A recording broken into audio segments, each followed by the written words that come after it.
Com vocês, eu tô aqui pra fazer mais um vídeo que é fazendo slime. Eu vou fazer com esse produto, ó. Olha, eu tô fazendo com esse e com essa cola transparente e dá tudo super certo.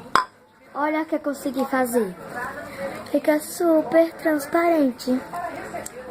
Graças um pouco porque é transparente. Eu tô usando essa cola, não ligue como é que ela tá.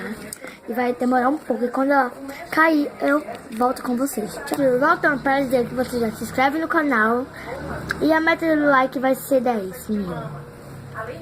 Eu acho que vocês conseguem. Não sei. Olha, lembrando que esse produto, tá?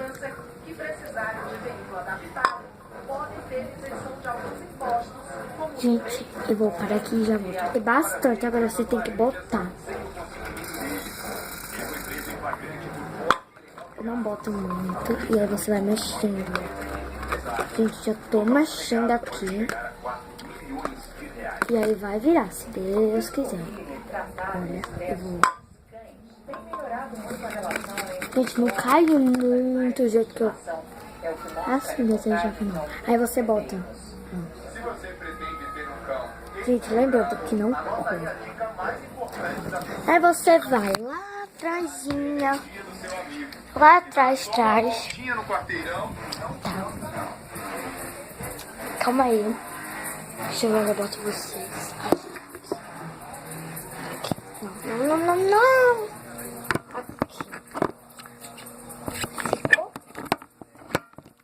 Deixa eu ver. Aqui, ó. Tô com ela aqui na mão.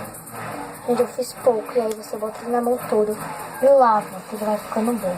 Ó. Ele vai virando, ó.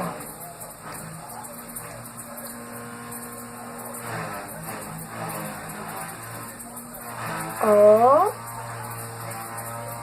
Você tem que desgrudar bem. Tá falando, porque senão depois pode colar na sua mão alguma coisa. Eu tô fazendo um bolinho. Olha. Ele aqui. Com tanto medo dessa cola grudar na minha mão. E se grudar, não sai mais nunca. Gente. Vamos lá. Pegar. Ai, meu Deus do céu. Gente, eu vou ter que ir pausando os vídeos. Tipo, pegar o outro que eu fiz. Ignorar o comportamento negativo. Nunca tocar, falar e repetir o momento errado. E qual é o momento errado? É quando ele pula, quando ele chama atenção demais. Sem querer, contato excessivo com eu consegui fazer um slime. Gente, então foi esse vídeo, então. Tchau!